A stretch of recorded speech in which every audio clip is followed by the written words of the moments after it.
ಸದನದಲ್ಲಿ ಅಬಕಾರಿ ಇಲಾಖೆ ಹಗರಣ ಕಿಚ್ಚು ಹೊತ್ತಿಸಿದೆ. ಈ ಮಧ್ಯೆ ಸಿಎಂ ಸಿದ್ದರಾಮಯ್ಯ ಅವರನ್ನ ಅವರ ಆಪ್ತ ಸಚಿವ ಆರ್.ಬಿ. ತಿಮ್ಮಾಪುರ್ ಭೇಟಿಯಾಗಿದ್ದಾರೆ ಎಂದು ಕಲಾಪಕ್ಕೆ ಸಿದ್ದು ಸ್ವಲ್ಪ ತಡವಾಗಿಯೇ ಬಂದಿದ್ದು. ಇದಕ್ಕೂ ಮುನ್ನ ಕಾವೇರಿ ನಿವಾಸದಲ್ಲಿ ಪ್ರತ್ಯೇಕವಾಗಿ ಮಾತುಕತೆ ನಡೆಸಿದ್ರು. ಭೇಟಿ ಮಾಡಿ ಉಭಯ ನಾಯಕರ ಈ ನಡೆ ಭಾರಿ ಕುತೂಹಲಕ್ಕೆ ಕಾರಣ ಆಗಿದೆ. ಸಿಎಂ ಭೇಟಿ ಬಳಿಕ ತಿಮ್ಮಾಪುರ್ ಪ್ರತಿಕ್ರಿಯೆ ಕೊಟ್ಟಿದ್ದಾರೆ. ಬಿಜೆಪಿ ಹೇಳಿದಂತೆ ರಾಜೀನಾಮೆ ಕೊಟ್ಟರೆ ಸರ್ಕಾರ ನಡೆಸೋಕ್ಕಾಗತ್ತಾ? ನನ್ನ ವಿರುದ್ಧ ಏನು ಸಾಕ್ಷಿ ಇದೆ? ಇದೊಂದು ರಾಜಕೀಯ ಷಡ್ಯಂತ್ರ, ಒತ್ತಡದಿಂದ ಬಿಜೆಪಿಗರಿಗೆ ಮಾಡ್ತಿದ್ದಂತೆ ಕಾಣ್ತಾ ಇದೆ. ಯಾವುದೇ ಅಧಿಕಾರಿ ಫೋನ್ನಲ್ಲಿ ಮಾತನಾಡಿದರೆ ಅದಕ್ಕೂ ನನಗೂ ಸಂಬಂಧ ಇಲ್ಲ. ಯಾರು ತಪ್ಪು ಮಾಡಿದ್ದಾರೆ ಅವರು ಅನುಭವಿಸ್ತಾರೆ ಹೀಗಂತ ತಿಮ್ಮಾಪುರ್ ಹೇಳಿದ್ರು. ಖಂಡಿತ ಆರ್.ಬಿ. ತಿಮ್ಮಾಪುರ್ ಏನಾದ್ರು ದುಡ್ಡು ಇಸ್ಕೊಳ್ತಾರೋ ವಿಡಿಯೋ ಇದ್ರೆ, ಅವರೇ ಮಾತಾಡಿದ ಆಡಿಯೋ ಇದ್ರೆ ಇಂಪ್ಯಾಕ್ಟ್. ಅಧಿಕಾರಿಗಳ ತಪ್ಪಿಗೆ ತಿಮ್ಮಾಪುರ್ ಹಿಂಗ್ ಹೊಣೆ ಆಗ್ತಾರೆ?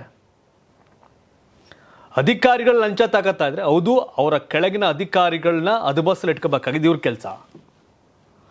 ಅವ್ರ ಅಧಿಕಾರಿಗಳು ಲಂಚ ತಗೊಂಡಿದ್ದಕ್ಕೆ ಸಚಿವರು ರಾಜೀನಾಮೆ ಕೊಡಿ. ಹಂಗಾರೆ ಯಾರು ಸರ್ಕಾರ ನಡೆಸೋಕ್ಕಾಗತ್ತೆ? ಬಿಜೆಪಿಗರು ಅಷ್ಟೇ, ಇವರು ಅಷ್ಟೇ. ಅದಾಗಲ್ಲ.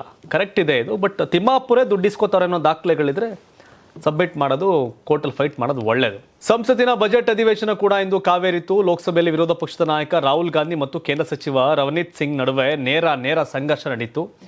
ಈ ವಿವಾದದಲ್ಲಿ ದೇಶದ್ರೋಹಿ ಎಂಬ ಪದ ಬಳಕೆಯಾಗಿದ್ದು ಎರಡೂ ಪಕ್ಷಗಳ ನಡುವೆ ತೀವ್ರ ಆಕ್ರೋಶ ಹುಟ್ಟಾಯಿತು. ಪ್ರತಿಭಟನೆ ನಡೆಸಿದ್ದ ಕಾಂಗ್ರೆಸ್ ಸಂಸದರ ಬಳಿಗೆ ರವನೀತ್ ಸಿಂಗ್ ಹಾದು ಹೋಗುತ್ತಿದ್ದಾಗ ರಾಹುಲ್ ಗಾಂಧಿ ಬೆರಳು ತೋರಿಸಿ, ಇಲ್ಲಿದ್ದಾರೆ ನೋಡಿ ದೇಶದ್ರೋಹಿ, ಇವರು ಮುಖ ನೋಡಿ ಅಂತ ಹೇಳಿದ್ದಾರೆ. ಹಾಗೂ ನಮಸ್ಕಾರ, ನನ್ನ ದೇಶದ್ರೋಹಿ ಸ್ನೇಹಿತ, ಚಿಂತಿಸಬೇಡಿ, ನೀವು ಕಾಂಗ್ರೆಸ್ಗೆ ಮರಳಿ ಬನ್ನಿ ಅಂತ ಕುಟುಕಿದ್ದಾರೆ. ಇದಕ್ಕೆ ಕೆಂಡಾಮಂಡಲರಾದ ರವನೀತ್ ಸಿಂಗ್, ನನ್ನ ಅಜ್ಜ ಸರ್ದಾರ್ ಬಿಯಾನ್ ಸಿಂಗ್ ಅವರನ್ನ ಕಾಂಗ್ರೆಸ್ ಮತ್ತು ಗಾಂಧಿ ಕುಟುಂಬದಿಂದಾಗಿ ಕಳೆದುಕೊಂಡಿದ್ದೇವೆ. ಸಿಖ್ ವಿರೋಧಿ ಗಲಭೆಗಳು ಮತ್ತು ಆಪರೇಷನ್ ಬ್ಲೂ ಸ್ಟಾರ್ ಅನ್ನ ನೆನಪಿಸಿಕೊಂಡು ಕಾಂಗ್ರೆಸ್ ಪಕ್ಷವನ್ನು ಟೀಕಿಸುವ ಮೂಲಕ ತಿರುಗೇಟು ಕೊಟ್ಟರು. ಸಂಸತ್ತಲ್ಲೂ ಆದ್ಬೀದಿ ಗಲಾಟೆಗಳಾಗ್ತಾ ಇದೆ, ನಮ್ಮ ವಿಧಾನಸಭೆಯಲ್ಲೂ ಆಗ್ತಾ ಇದೆ. ಒಟ್ಟಲ್ಲಿ ಗಲಾಟೆ ಗದ್ದಲಗಳು ಲೋಕಸಭೆಯಲ್ಲೂ ಬಿಟ್ಟಿಲ್ಲ, ವಿಧಾನಸಭೆಯಲ್ಲೂ ಬಿಟ್ಟಿಲ್ಲ. ಇನ್ನು ಸಿ.ಟಿ. ರವಿ ತಮ್ಮ ಹಿಂದಿನ ಹೇಳಿಕೆಯನ್ನೇ ಪುನರುಚ್ಚರಿಸಿದ್ದಾರೆ. ನಾನು ಬಹಳ ಸ್ಪಷ್ಟವಾಗಿ ಹೇಳಿದ್ದೇನೆ, ಭಾರತೀಯ ನಾಲಿಗೆ ಪ್ರಧಾನಮಂತ್ರಿನ ದೇಶದ್ರೋಹಿ ಎಂದು ಕರೆಯುವುದಕ್ಕೆ ಸಾಧ್ಯವಿಲ್ಲ. ನಮ್ಮ ದೇಶದ ಆಡಳಿತದ ಮುಖ್ಯಸ್ಥನನ್ನ ಆ ರೀತಿ ಕರೆಯಲು ಸಾಧ್ಯವೇ ಇಲ್ಲ. ಯಾವುದೋ ಪಾಕಿಸ್ತಾನಿ ನಾಲಿಗೆ ಇರಬಹುದು, ಅದನ್ನು ಪತ್ತೆ ಹಚ್ಚಿ ಎಂದು ಸಭಾಪತಿಗಳಿಗೆ ಮನವಿ ಮಾಡಿದ್ದೇನೆ. ಅದರಲ್ಲಿ ತಪ್ಪೇನಿದೆ? ಈಗಲೂ ಆ ಮಾತಿಗೆ ಬದ್ಧನಿದ್ದೇನೆ. ಹಳ್ಳಿಯಲ್ಲಾಗಿದ್ರೆ ಈ ಮಾತನ್ನು ಬೇರೆ ರೀತಿಯಲ್ಲಿ ಹೇಳ್ತಿದ್ರು, ಆದರೆ ನಾನು ಸಂಸದೀಯ ಪದವನ್ನೇ ಬಳಸಿದ್ದೇನೆ. ತಪ್ಪು ಮಾಡಿದವರು ಕ್ಷಮೆ ಕೇಳಬೇಕು, ನಾನೇನು ತಪ್ಪು ಮಾಡಿದ್ದೇನೆ ಹೀಗಂತ ಕಾಂಗ್ರೆಸ್ಸಿಗರ ವಿರುದ್ಧ ಸಿ.ಟಿ. ರವಿ ಹರಿಹಾಯ್ದಿದ್ದಾರೆ. ಈ ಭಾರತದ ನಾಲ್ಗೆಲ್ಲ ಪಾಕಿಸ್ತಾನದ ನಾಲ್ಗೆ. ಅದೇ ಹಳ್ಳಿಯವರಾಗಿರೋ ಬೇರೆ ಪದ ಹೇಳೋರು ಅಂತ ಹೇಳ್ತಾರೆ, ಇರ್ಬೋದು, ನನಗೆ ಗೊತ್ತಿಲ್ಲ.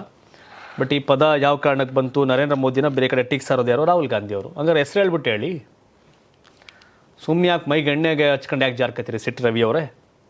ಅದನ್ನು ಆಡ್ಬಿಟ್ಟು ಜಯಿಸ್ಕೋಬೇಕು, ಮಾತಾಡಿದ್ಮೇಲೆ ಜಯಿಸ್ಕೋಬೇಕು. ಅದನ್ನು ಸುಮ್ಮನೆ ಅರ್ಧ ಮಾತಾಡ್ಬಿಟ್ಟು ತಿಳಿಸ್ಬಿಟ್ರೆ ಆಗಲ್ಲ. ಅಂತಾರಾಷ್ಟ್ರೀಯ ವಾಣಿಜ್ಯ ಮೇಳ 2026 ಫೆಬ್ರವರಿ 6, 7, 8ರಂದು ಬೆಂಗಳೂರಿನ ಅರಮನೆ ಮೈದಾನದ ತ್ರಿಪುರವಾಸಿನಿಯಲ್ಲಿ ಆಯೋಜಿಸುತ್ತಿದೆ. ಇದು ಕರ್ನಾಟಕ ಕೃಷಿ ಇಲಾಖೆ ಪ್ರಕಟಣೆ. ಯಾರಾಗ್ತಾರೆ ಎಂಎಲ್ಎ ಅಭ್ಯರ್ಥಿ 2028 ಶೀಘ್ರದಲ್ಲೇ. ಪ್ರತಿದಿನ ಒಂದೊಂದು ಕ್ಷೇತ್ರದ ಟಿಕೆಟ್ ಆಕಾಂಕ್ಷಿಗಳ ಸಂಪೂರ್ಣ ಮಾಹಿತಿ ಪೊಲಿಟಿಕಲ್ ಜರ್ನಲಿಸ್ಟ್ KM ಶಿವಕುಮಾರ್ ಅವರಿಂದ. ಕರ್ನಾಟಕದ ನಂಬರ್ 1 ಡಿಜಿಟಲ್ ಮೀಡಿಯಾ ನಿಮ್ಮ ನೆಚ್ಚಿನ ಕರ್ನಾಟಕ ಟಿವಿಯಲ್ಲಿ ಮಾತ್ರ. ನೀವು ಸಣ್ಣ ಆಗ್ಬೇಕಲ್ವಾ? ಅದು ಒಂದು ಉತ್ತಮ ಆಹಾರದಿಂದ ಸಣ್ಣ ಆಗ್ಬೇಕಲ್ವಾ? ಪ್ರತಿದಿನ ನಮ್ಮ ಜೀನಿ ಸ್ಲಿಮ್ ನ ಯೂಸ್ ಮಾಡಿ ಯಾವುದೇ ಸೈಡ್ ಎಫೆಕ್ಟ್ ಇಲ್ದಂಗೆ ನೀವು ಸಣ್ಣ ಆಗ್ತೀರಾ.